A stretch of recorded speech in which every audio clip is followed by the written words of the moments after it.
Hello guys, good morning. এখন কটা বাজে রে? এখন বাজে 9:20। আর এখন আমি আমার 3 গাধাকে পড়াতে বসিয়েছি। এক গাধা উঠে বললো, শুয়েছিল বই নিয়ে। এই যে বই আমি পড়ছি, গাধা শুয়ে আছে। আর হ্যাঁ গাইস, সেটা দেখার জন্যই তোমাদেরকে ভিডিওটা অন করা। অতিরিক্ত ফোন দেখার জন্য মাজা আমার ক্ষয়ে গেছে। যেটা হচ্ছে এই যে আমি বেল্ট লাগিয়েছি, তার জন্য বসেছি, বেল্ট গুটিয়ে গিয়েছে।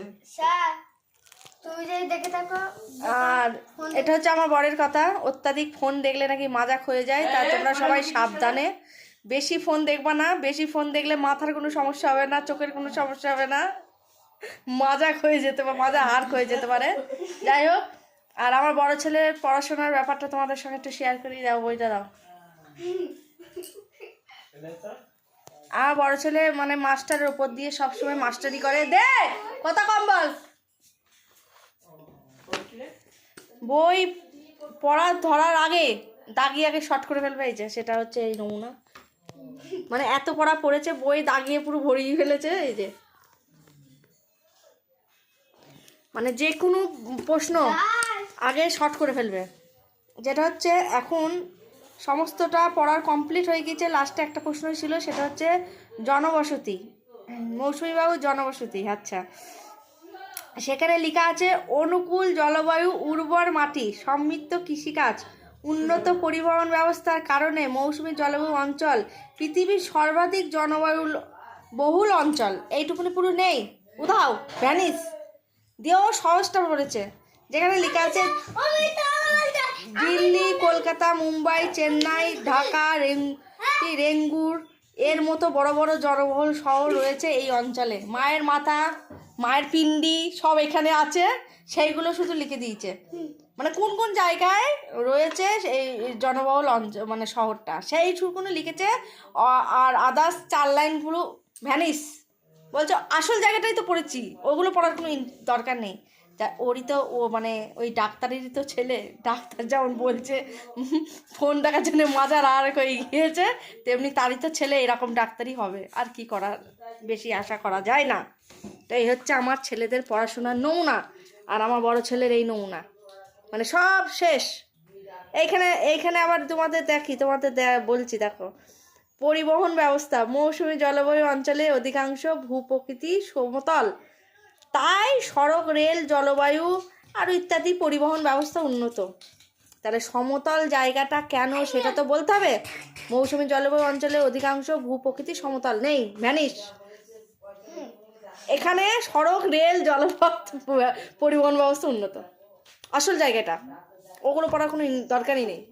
এই হচ্ছে আমার বড় ছেলে, একদম একদম বাবার মতো ডাক্তার হবে। তাহলে আমি কাদের নিয়ে ঘর করি, বুঝতে পারছো? আমি পড়া ধরবো কি? আমি পড়া ধরতে কি বলছি বল? জনবসতিটা বলছো, হয়তো দিল্লি, কলকাতা, মুম্বাই, চেন্নাই বড় বড় এর মতো বড় বড় জনবহুল শহর রয়েছে এই অঞ্চলে। আমি বলছি তাহলে এটা বললি না কেন? বলছি কোনটা?